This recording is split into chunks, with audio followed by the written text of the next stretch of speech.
I call to order the Plan Commission for December 9th, 2024.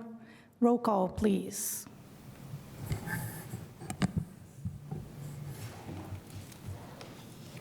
Enright Randolph. Ballard. Here. Burrell. Here. Seaboard. Here. Korodke. Here. Kinsey. Here. Smith. Here. Stossberg. Here. Next item on the agenda is the approval of the minutes. We will postpone the approval of the minutes till next meeting.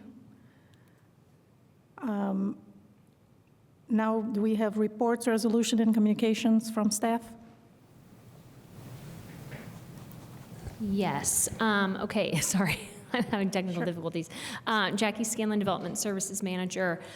We included in the packet the development review calendar, also known as a meeting and schedules calendar for 2025. So that has all of our meetings for Plan Commission, Board of Zoning Appeals, Plat Committee, and Hearing Officer, and then the corresponding dates for those requirements that lead up to each of those hearings. So that is on the website, on our normal information page, but we wanted to put it in the packet just in case you all had any questions. It's not something you have to approve, but just for your information. Thanks. Thank you. Any reports, resolutions from the board?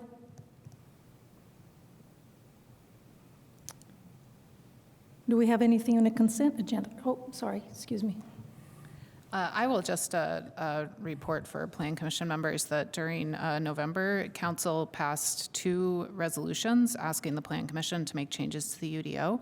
So those will be coming early next year. One of them involves changing the affordable housing incentive program, and the other one involves including single-room occupancy as a possible use in the UDO. Right now, there's no single-room occupancy mentioned in the UDO at all. So those 2 things are kind of coming through staff and will eventually make their way here.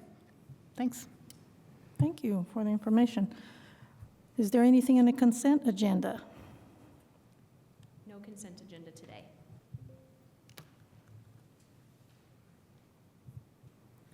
So today, the cases are, there are 3 petitions tabled, SP 2422 Cutters Kirkwood 123 LLC, ZO 34-23 City of Bloomington Planning and Transportation Text Amendment, DP 44-24 Walnut Street Pike Development LLC.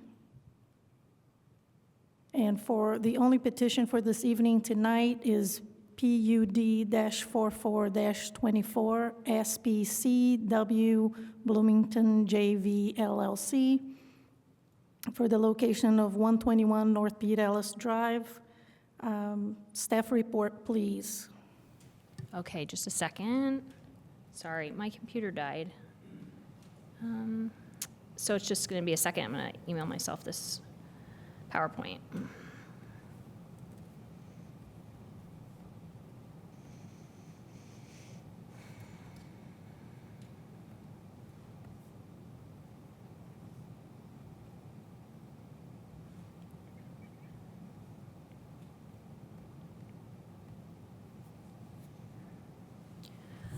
Okay, while we're waiting for that, let me see here.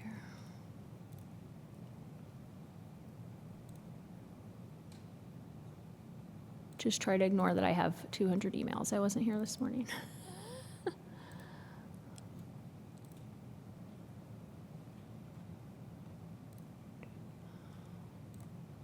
Okay. Oh, I bet I'm not showing that in the Zoom, am I? Oh, I really don't like this. Hold on, sorry.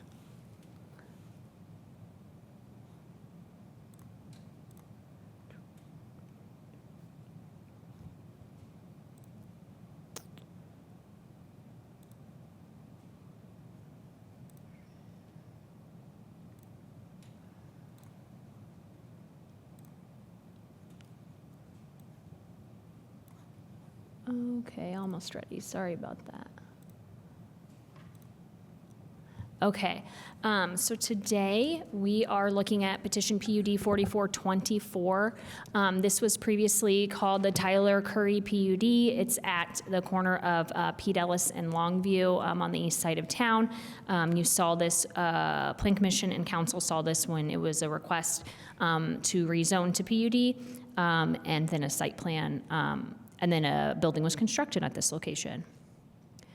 So just as a reminder, it's 3.2 acres, it's zoned PUD, as I said. It catches the corner in the comprehensive plan of the Regional Activity Center focus area, and again, was recently developed. So the petitioners are here tonight requesting to amend the PUD, which would amend the district ordinance and preliminary plan in order to change how they will be meeting an agreement that they had with the Housing and Neighborhood Development Department with their original PUD approval. So the gist of the agreement is that they had agreed to have workforce housing units on site in the building, and they're requesting to change that agreement to produce a payment in lieu instead of units on site. So the existing condition is for workforce housing units to comprise 15% of the unit bedroom count.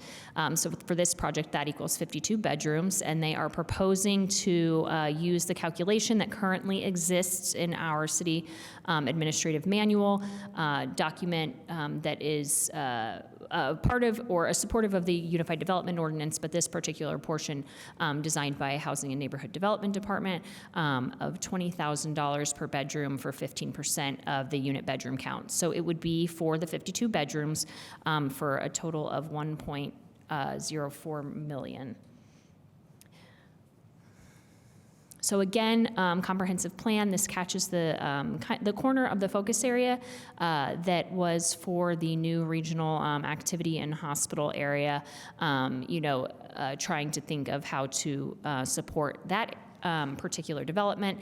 And as we said last time, this site does that by having some smaller units, people who may be working at the facility or utilizing it, able to live closely at this location, as well as some supportive commercial and office space on the ground floor. So because they are actually amending the existing PUD, I left in the PUD district intent.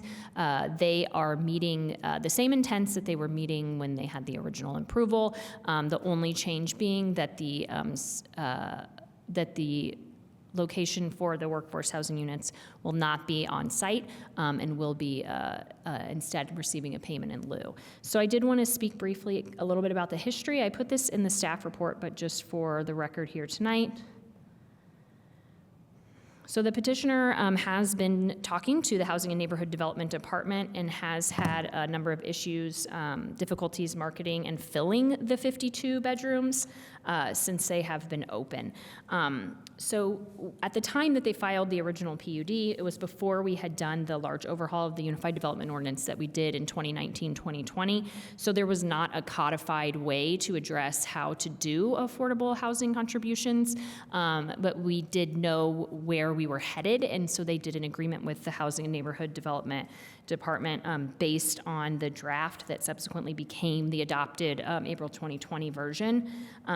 So at that time, so this PUD was created a couple of months before that UDO was approved. And so this PUD incorporated what was going to be in that UDO, which was the 15% of beds to be delivered if you were meeting the affordable housing incentives. So this building is, I believe, 5 stories. It is larger than what would be allowed in the base zoning district. So some of the design characteristics of the building were comparable to the things that we were expecting would be the types of things you would receive for using the affordable housing incentives at that time. We have since updated the UDO and the payment in lieu option in the affordable housing incentives section in Chapter 2004 has become a more viable option. Initially, it was more difficult to use that option. The previous administration's priority was units on site. units in other locations, and then payment in lieu as a third option. They are now basically all kind of on the same tier, and it's up to the development which one they'd like to do. Again, this project came in before any of that was codified, so it was an agreement worked on with the Housing and Neighborhood Development Department, but trying to be in line with what was going to be in the UDO. So now, in 2024, the petitioner is proposing to contribute the $20,000 per bedroom for 15% of the bedrooms in the development, which is something that would be allowed if this were coming forward with regular affordable housing incentives at this time. They, again, as I mentioned, have been working with the leadership in the Housing and Neighborhood Development Department, and that department is supportive of this change. So the Planning and Transportation Department finds that the amendment does not change the intent of the PUD because of the difficulties of filling the on-site units and issues that causes here at the city as well with tracking. It has been determined by the Housing and Neighborhood Development Department that receiving a payment in lieu of those required units in this instance would be beneficial. And obviously having more housing stock in this area is in line with the comprehensive plan, and also having more opportunities for true affordable housing with the payment in lieu submitted would also be in line with the comprehensive plan. So the Planning and Transportation Department is recommending that the Plan Commission waive the required second hearing and forward this petition to Common Council with a positive recommendation. I think these two conditions need to be tweaked a little bit, so I'm sorry about that. I didn't have time to confirm whether or not a final plan will be required. If it will, it would be just on paper. Again, the building is already built, and all of the aesthetic review has already been done.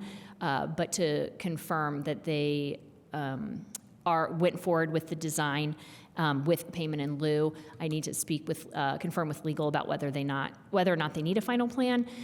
So I'm proposing that we say if required at the end of the first condition, and then I believe that the petition for number 2, the petitioner will record the proposed. I think we should. I was speaking with the council for the petitioner. Change this to proposed payment in lieu zoning commitment, and then the rest be the same. So I can answer any questions. Thank you. Thank you, Jackie. Can we have the presentation by the petitioner, please? You have 20 minutes to do your presentation. You may choose to save that time if you would like for later for questions as well. You don't have to use all the 20 minutes. Sure, Okay? problem. Thank you. Thank you, Ms. Scanlon, for the detailed report, and thank you, Plan Commission, for your time this evening. My name is Tom Jason, and I'm a representative of the petitioner in the project Relato Apartments. With me today is our counsel, Bill Beggs, as well as Tyler Curry, who is a partner in the project, as well as a local resident and business owner in Bloomington. And we appreciate the opportunity to discuss our proposed modifications to the zoning commitment and PUD, and hope we're able to add some additional context to our requests and experience. The project team has been in frequent communication with the Housing and Neighborhood Development Department, and we appreciate all the time and effort that they've put into these discussions, not just with our project, but the program overall. Our proposed modification to pay a fee in lieu is a product of these conversations and our experience with the workforce housing units that, despite our best efforts and extensive marketing plans that we've done our best to continually refine and improve, have largely sat vacant. And so we're happy to answer any questions that you have here today about our marketing efforts and our experience to the extent we can. Thank you. Have anything else to add from them? No, we're happy to answer any questions. Sure. If I can ask, how long has this been marketed for? How much are you asking per unit, and how many units were actually filled with Sure. workforce housing? So the project opened in August 2023, and our marketing efforts began well before then. Our first call with the Housing and Neighborhood Development staff at that time was in August of 2022, just to make sure that we understood the program requirements and before we started leasing. In terms of the number of units that we've actually leased in 2023, just using the calendar year there, we were able to lease 17 of the 52 workforce housing units. And then at that time, we were targeting the upper limits of what our workforce housing agreement provided for, which was 100 and 120%. After discussions with HAND in November of 23, we reduced the majority of our units to the 80 and 90% AMI levels. And despite that, we've still had continued struggles finding sustained demand for these units. In 2024, we did have a marginal increase in the number of units we were able to lease and currently sit at 25 out of the 52. Okay, thank you. And what were the rental amounts for those units? The rental amount specifically, so the units at our property that are in the program are studios and one bedrooms. And so they're largely at the 80% AMI rates, which is $957 for a one bedroom and $817 for a studio. Okay, thank you. Any other questions from the commissioners? Yes, Commissioner Stovers. Thank you. I think that this is partly a question for staff. Looking at the PUD guidelines as they are currently in the UDO, it says that there needs to be 15% of units need to be permanently income restricted. And I am just curious how payment in lieu instead of actual affordable housing units meets that qualifying standard for PUDs. My understanding is because this came because this PUD came under a different set of rules, that we would be applying those rules, which didn't really exist. And so it was done just by agreement as opposed to by the codified rules. But in terms of like where we are now, in terms of changing this, I mean, the payment in lieu also didn't exist, so we're already being asked to like change something based, do you know what I mean? Like the program didn't exist at the time, and so now they're saying, okay, in retrospect, now that this program exists, we want to do this thing instead of actually creating units. And if the PUD guidelines standards in the UDO also didn't exist at that time in the same way, then, I mean, I think that they can be used now in the same way that the payment in lieu option could be used. And does that make sense? I don't feel like I'm framing that question perfectly. Yeah, I'll say this, and then you'll tell me if this helps or not. They're not like asking to join the program that's in the UDO right now. They're just using it as a model and saying like, hey, we did an agreement with HAND, pre-UDO versions to exist, and we would like to change that agreement. And because this is now what the UDO is prescribing, we are saying, okay, we think this is a good model. Can we do this? Right, but based on what the UDO prescribes right now, it also says that 15% of total dwelling units must be income limited, and that to me does not leave much space in terms of PUD qualifying standards to say that a PUD can pay in lieu instead of actually creating affordable housing.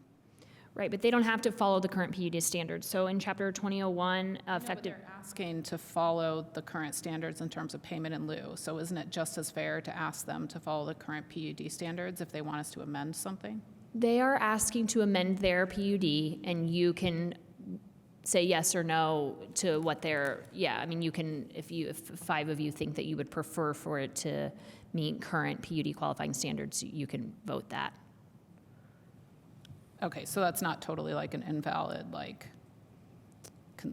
consideration in terms of what the Yeah, I mean, PUD so standards are now. it's just a request, right? So that it's going through you, you'll make a recommendation to council. The thing about the, yes, so when you write a PUD, right, you're kind of like writing your own rules. The way that our PUD regulations work now, the 15% is built in, 15% on-site is built in. Because they have a previous agreement and before those rules existed, and they're asking to amend that, I think it's up to you whether or not you want to consider what we would require now of a PUD. So we don't require that.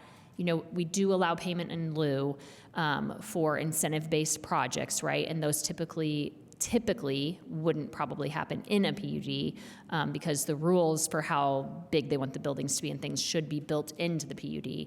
So yes, they are requesting to use, they are using kind of the guideline from the incentives section that isn't directly related to being a PUD. So yes, that'll be up to you. If you all don't think that's reasonable, then you'll recommend denial. Okay.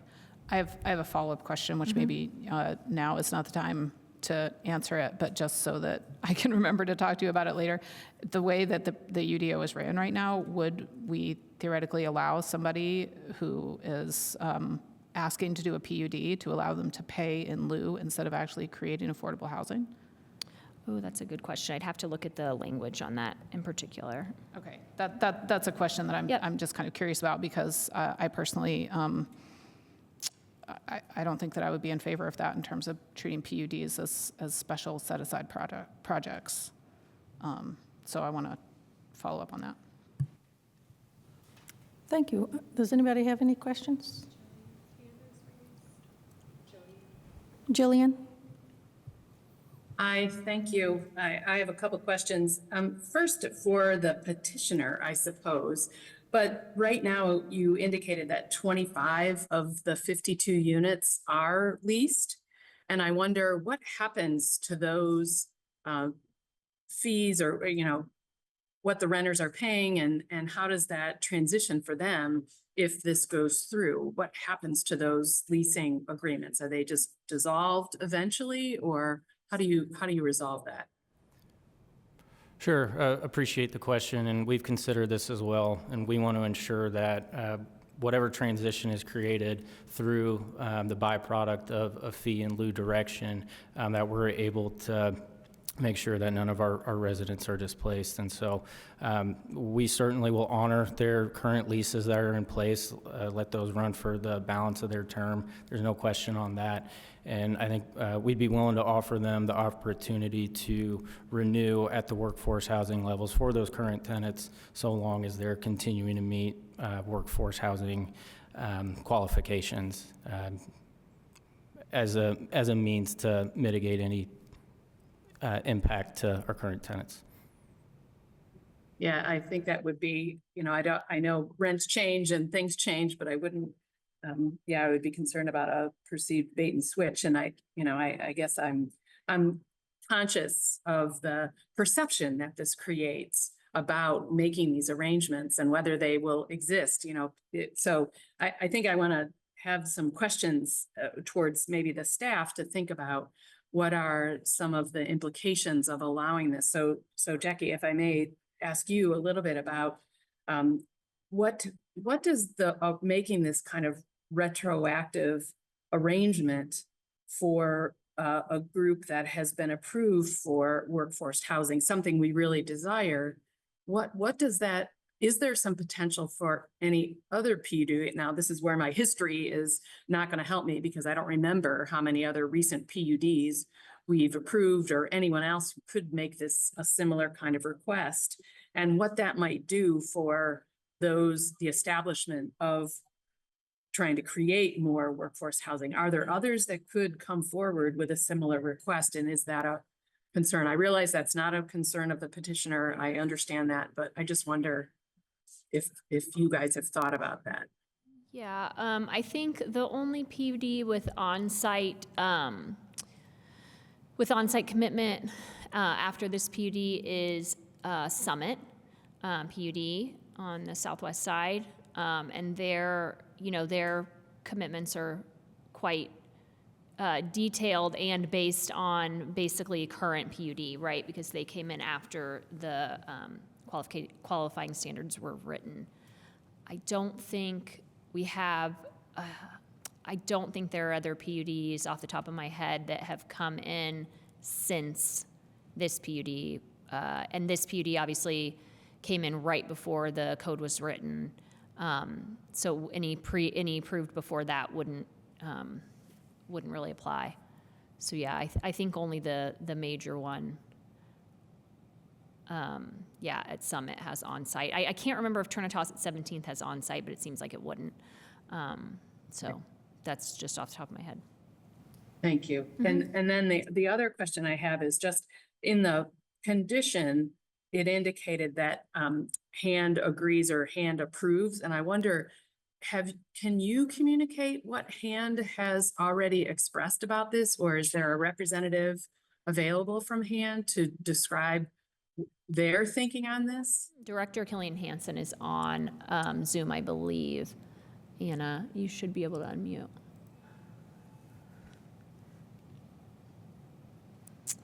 If you're talking, we can't hear you.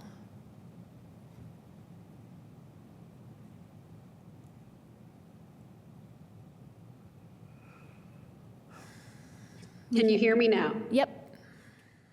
Okay. So I'm Anna Killian Hansen from Housing and Neighborhood Development Department. I'm sorry I couldn't be there in person this evening with you guys. When I first found out about the struggles that this project was having, they had about approximately 40 units that were vacant. Unfortunately, in our current housing market, that is a pretty significant chunk of vacant units.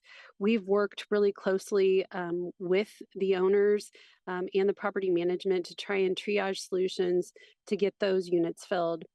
The reason that I do not have a problem with the payment in lieu is because that money goes into the Housing Development Fund, which we can then move forward towards true affordable projects. For instance, providing tenant-based rental assistance. So that would help supplement unaffordable rents or get rental rates down to a very affordable rate for a number of projects, or it would basically follow the person and not necessarily the project. So that really would help provide more affordable units. It doesn't tie somebody's hands behind their back and force them to advertise at certain rates, which is sort of what this project did. The language in the zoning commitment was very difficult for compliance. So that is really where I'm coming from, is that we can provide true affordability with some flexibility with the Housing Development Fund as opposed to targeting certain projects. The other problem is that this specific project is really more of a student-centric complex, which is, I believe, part of the struggle with having workforce housing units in a student-centric complex. Happy to answer any further questions. Thank you. At some point, I think it would help the commission and maybe the public to better understand the options here, because I think that's what you've just described as kind of where the benefits sits, or the value sits with the potential tenant, is a really interesting alternative. And I would like to know more about that. Not now, but at some point. The other thing, maybe I have a question now for Tom and Tyler, the petitioners here, to if they would characterize how they would characterize the people who are interested in renting at Vallejo, because I don't remember it being billed as a student-oriented housing option when we reviewed it. It was really billed as one that would serve the growing medical community and people who are maybe in advanced degree programs, certainly not traditional age students. So I wonder if you could characterize what the hand director just described, your housing option, and if you would agree with that, how you would describe it. Sure, and we don't shy away from the fact that we do have students living at our property. They certainly make up the greatest number of potential renters in Bloomington. And I think we believe we have a wide range of individuals that live at our property. We've had graduate students and nursing students that we reference in the original PUD, and we have professionals of all ages. We've had professors, university professors living there too. And so again, while students certainly live there, we feel that we have a wide range of individuals as well. Thank you very much. Thanks. Any more questions from the commissioners? Yeah, okay. I guess a question, so 52 bedrooms need to, or currently are set up to be workforce housing, and you mentioned that they're all, that are proposed are studios or one bedrooms. So basically 52 units are currently set up that way. I can't recall the complex if it has like 2-bedroom units or others, but just curious to explore that a little bit more, and as I just, if there were different unit types, would there be more of a draw for the use of those units?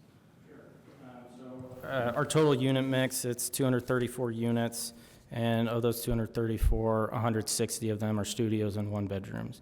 So we're primarily studios and ones, and we don't have any 4 or 5-bedroom units that are prevalent at purpose-built student properties. I don't know what the demand level would be if we changed those units. Our original commitment for the workforce housing was to provide the on-site units for studios and 1-bedrooms. Thank you. Go ahead. Thank you. I have a couple of round twos. First of all, Commissioner Kinsey mentioned the current tenants. I also had a question about that, and you said that you were willing to honor your current leases and renew those current tenants at workforce housing prices. Is that in writing anywhere as part of this petition? It's currently not. But Would you be willing to put that in writing as part of this petition? Absolutely. Okay. And the second piece of that, Director Killian Hansen mentioned one of the things that is happening at hand this coming year is that they're working on a program to basically work on some vouchers with that housing development money. And one of the amendments actually that is requested as part of the resolution I mentioned earlier is to have developments that pay in lieu be required to accept housing vouchers. Is the Relato, do you accept housing vouchers currently? We currently do not, and that was brought up as part of our previous discussions with Hand, and through our conversations determined that our project couldn't provide for that. So you're not willing to accept housing vouchers of any kind? That's not what we've been pursuing at this time. Anybody else? Any questions? Are there any questions from the public here or on Zoom? If you're on Zoom, you can raise your virtual hand or send a message to the host, Jacqueline Scanlon. I think it's all, I don't think there's any members of the public on Zoom besides B Square who's in the room. It's all staff and PC members. Okay, so now we're back to the Plan Commission for final action. I will entertain a motion. And Jackie, do you mind putting the revised motions with the revised words that you said you were going to add so we can look at it? So I note that on number 1, she added "if required" at the end of the sentence. And on number 2, proposed workforce housing. Move to waive the second hearing for this petition, PUD-44-24, to the Common Council with a positive recommendation, the following conditions. Number 1, PUD final plan approval delegated to the Planning and Transportation Department staff if needed. Number 2, the petitioner will record the proposed workforce. Payment in lieu, but it won't let me type it in there. The petitioner, I'll amend that. The petitioner will record the proposed payment in lieu zoning commitment approved by the Housing and Neighborhood Development Department within 4 weeks of approval of the PUD amendment.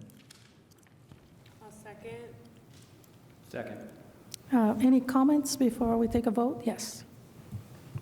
I am not ready to approve this. I absolutely actually will not approve this. I think that it is a real cop-out to approve this with with nothing in writing, requiring that the current tenants are allowed to maintain their residence. I think that it's generally a cop-out for payment in lieu to happen if developments are not then required to accept housing vouchers, especially when that is one of the reasons why, as a city, we want to get that money instead so that we can help promote affordable housing in all corners of the city. And if we have developments that are then not accepting those vouchers, then that will not meet the overall desire of the comprehensive plan, basically, to have affordable units available. And I also think that it's disingenuous for this development to say that they're not a student housing development when they rent their 2 and 3 bedroom units by the room.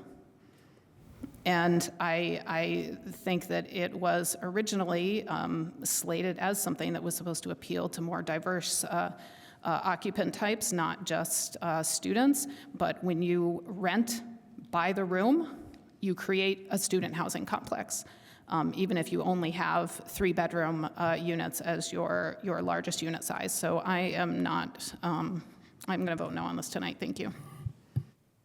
Thank you for your comments. Anybody else has any comments before vote? I'll just say real quick, I think, to me, I'm fully in support of this. I believe Director Killian Hansen referred to true affordable housing in the payment in lieu process. So I'm of the opinion that this is a square peg round hole, and we've seen several groups come through here. I think the fact that this group has made an attempt, looking at vacancy rates at those dollar figures, that's $750,000 they've put into in trying to make an effort. There has to be, to me, there's something about an effort. There's a dollar figure to that effort.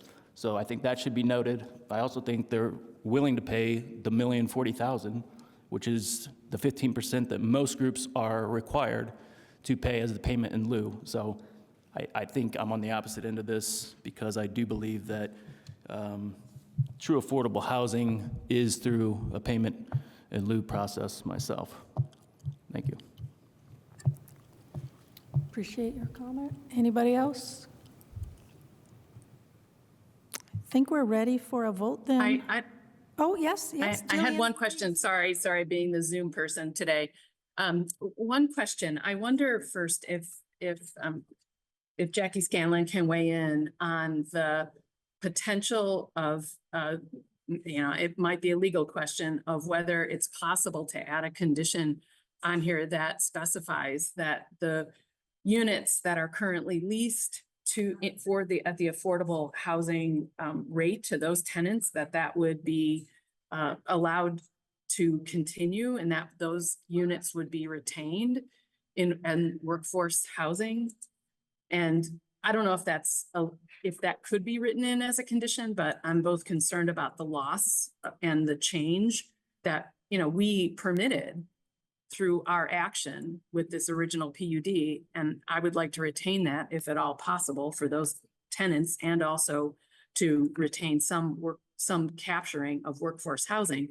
So I wonder if that's possible. And then second, I guess, I want to add to the concern that Commissioner Stolzberg raised about losing this and whether payment in lieu is going to really achieve what we hope in the way that this developer has also expressed real concern or just a complete lack of interest in really honoring any housing vouchers. That really concerns me. That I guess I see we have cross purposes here. The only thing that I will say that is helping me think a little bit more favorably toward this petition is that I don't like seeing 40 units sit vacant. Housing is scarce and it's much needed. And if someone can fill those housing units, I can only, I understand the strategy is if those get filled by students or whomever, that creates a vacancy someplace else where perhaps someone with a workforce need and maybe at a place that also accepts the housing vouchers could get workforce housing. I mean, that's the only hope I have here. Other than that, I am with Commissioner Stolzberg on this, that we're not helping our housing situation here to make housing more available to people. So it really concerns me. So I'd like to see some agreement here that makes it a little bit more. Now, if the condition, adding a condition that assures that the units that are rented or currently leased can be retained as workforce, if that can't be done, I'll be very disappointed and hope it is something that we might try and achieve. I don't know if that's a possible question. It's a good question. I think if okay, so I do think it's a legal question. Our legal counsel, Ms. Lacey, has moved on to the state. I should have announced that at the beginning. I was too flustered, sorry. So we do have, thank goodness, legal is here to help us. We have a couple of representatives with us tonight, but I think that that's maybe too big of a question for someone to answer on the fly this evening, except that I'll say, I think if the petitioner proposed to do it, then you could agree to let them make that a condition. And so they may be favorable to doing that.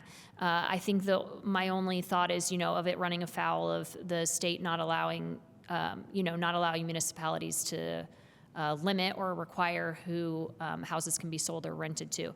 This is discretionary, so that's where I always kind of run into, I have to look up all my notes and think about it more.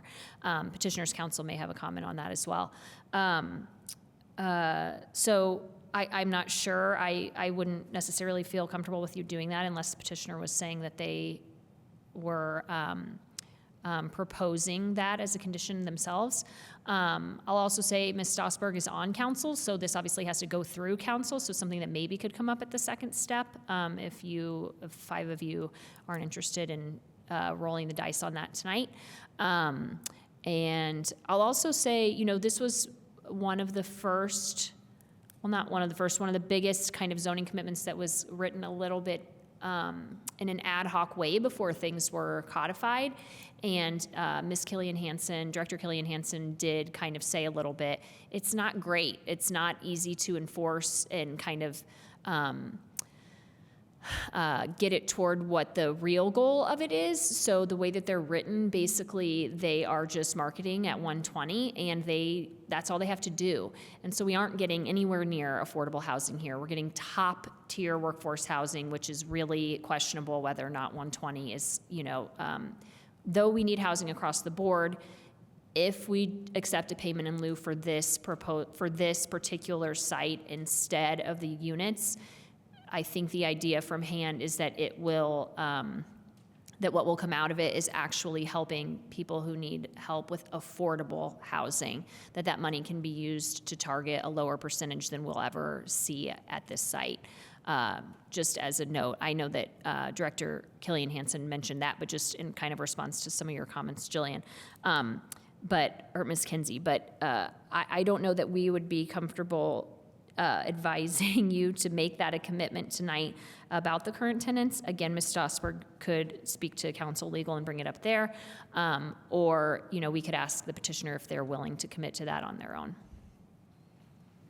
Thank you for that answer. And if anyone from legal is there to reply or weigh in to say, to either caution us against doing anything like that or say that it could be done, I would appreciate that. But the other thing that your comment and Director Killian Hansen's remarks earlier are suggesting to me that this is again a pretty complicated scenario, and it seems like the workforce housing allowances are not really working in the way that we had hoped, even as prescribed. I mean, not only in this very explicit example with this particular unit, but even in general in terms of what it allows. And, I guess it is a trade-off that if we can provide more what would be low income vouchers that were used by low income folks to get into housing, maybe that's even more desirable. So I don't know. I know it's a series of trade-offs, but I see somebody from legal. Yeah, go ahead, Ms. Holmes.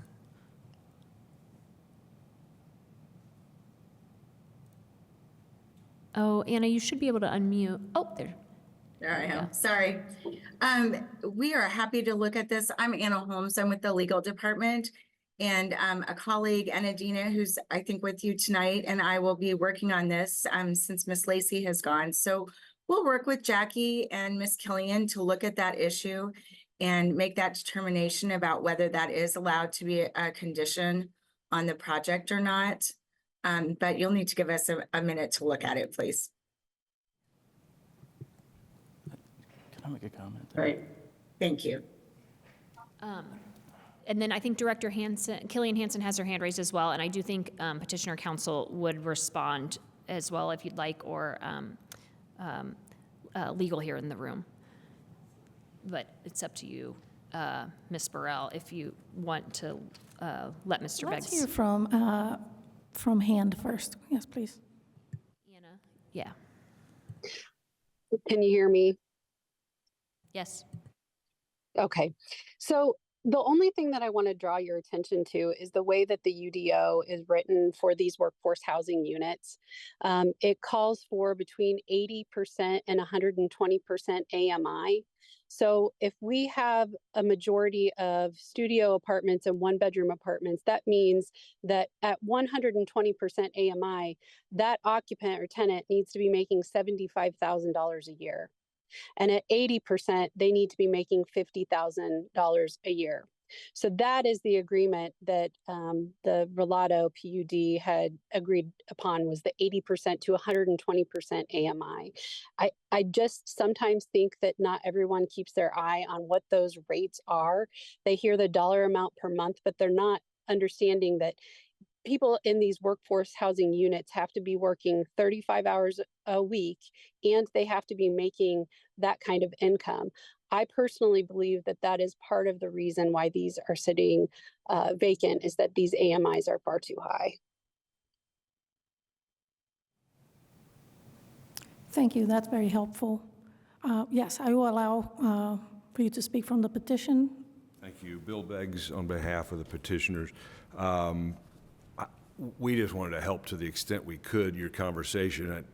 I think the question about whether we would make a written commitment to honoring the existing leases, we felt like we'd answered that, but it didn't get included in the recommended conditions of approval. We are happy to have, as a third condition of approval, that the property will honor the existing leases at their, as they sit right now. I think Ms. Kinsey's second question, or her question, had sort of two parts to it. The second part had to do with setting aside units beyond that, and I see her nodding, so I think I've understood her question correctly. We're not here tonight to make that commitment. When the project came through, it was an either-or proposition, I believe. It was either the units or the in lieu. The units, setting aside the units, has not worked despite best efforts and extraordinary efforts, and so therefore we're, under the terms of the commitment, required to come to the Plan Commission to request an amendment to it. And so that's why we're asking for the or part of what was originally before when the project came, and the or is the in lieu. The dollar amount, as I recall it, I can't speak with certainty, but as I recall it, the dollar amount was not necessary. It was a little bit fluid, say, in those days. Now it's got some definition, so it seemed as though when the city proposed a dollar amount, they had a basis for where they got it, and it was something that when the city proposed it, we were willing to accept it. But so we would be happy to add as a third condition of approval a commitment to honor the existing leases for those tenants, those 25 units that are there. Thank you. Thank you. Would you like to amend your? Yeah, I can do that.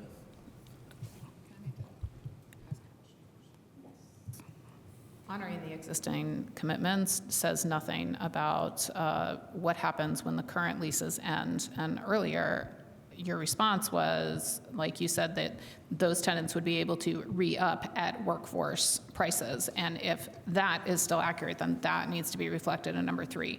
However, for me personally, I'm not sure that this condition would actually change my recommendation, because I think that until developments say that they will accept housing vouchers, then payment in lieu shouldn't be an option. And that is in essence of something of the resolution that council passed last month, which we did, legal did think that that was legal because it is an optional opt-in program to pay in lieu. So that was the legal conclusion at that time. Thank you. Would you like to amend Yeah. your, So yeah, I will amend by adding also number 3, that the petitioner will honor the existing leases of the 25 units that currently exist from the workforce housing commitment. thank you. Any more comments before we vote? And then is that accepted by Ms. Korodke, who seconded? Is that- Go I ahead. will second that as well. Okay. Yes. I don't think that that says anything to what happens when the current lease expires and they have to sign a new lease. I think that that leaves space for the renewals to be increased. So I think that we need to wait for Ms. Scanlon to update that and then amend the motion.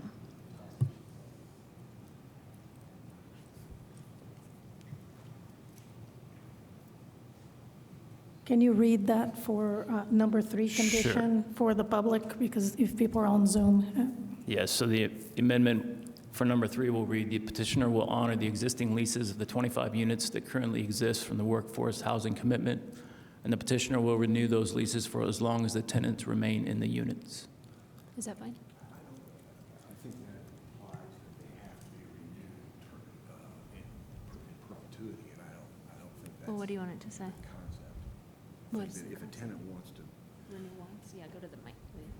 just so I want to make sure. Yeah, Yep. yeah, that to me gets in the weeds. I don't want that language because there shouldn't be a guarantee for the petitioner to have to renew for the next 30 Yeah, years we'd at like it to workforce say- housing.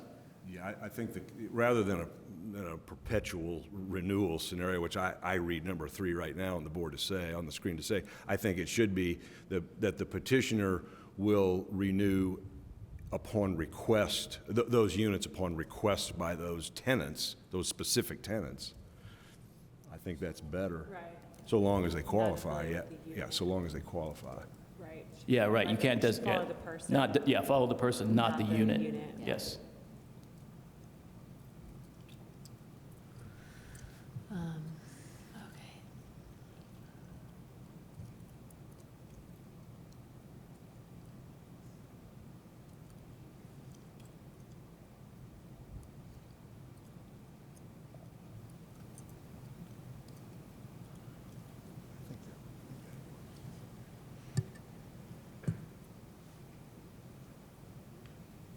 are you satisfied with that now? Well, I would make sure the legal side of this reads correctly, that it won't be in perpetuity. It, I mean, I think unless they put a number of times on it, it would be as long as that person wants to keep renewing, right? I mean, Mr. Beggs, is that what you're imagining? Yeah. Yeah. okay. But that language does imply, because like AMIs change, so the specific price would change, but it would just still be reflected as whatever percentage of AMI that it currently is now. So if it's priced at 90% of AMI and next year 90% of AMI is something different, like it will be that different number. And that language implies, like that's what that language says though. I just want to make sure that that's what that language implies because this isn't like stopping any rent increase. It's just saying that any rent increase would only be that AMI number. Yeah, I mean, it changes every year. Yeah.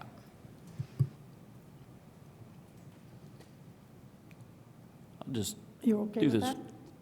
Yeah, I'll read it one last time for clarity Okay. for the public. The petitioner, number 3, as amended, will read, the petitioner will honor the existing leases, the 25 units that currently exist from the workforce housing commitment, and the petitioner will renew those leases upon request by those specific tenants as long as they continue to qualify. And I'll second that amendment.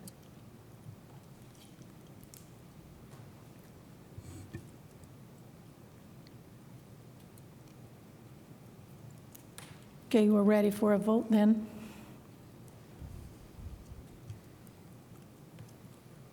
Oh, I'm sorry.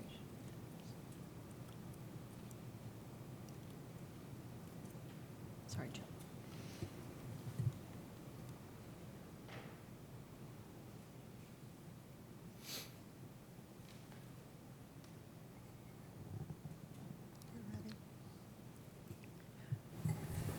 Ballard, Yes. Burrell, Yes. Seaborg, Yes. Kowalski, Yes. Kinsey, Yes. Smith, Yes. Strasburg. No. Your petition passes 6-1. 6-1. We are adjourned. Thank you. Thank you.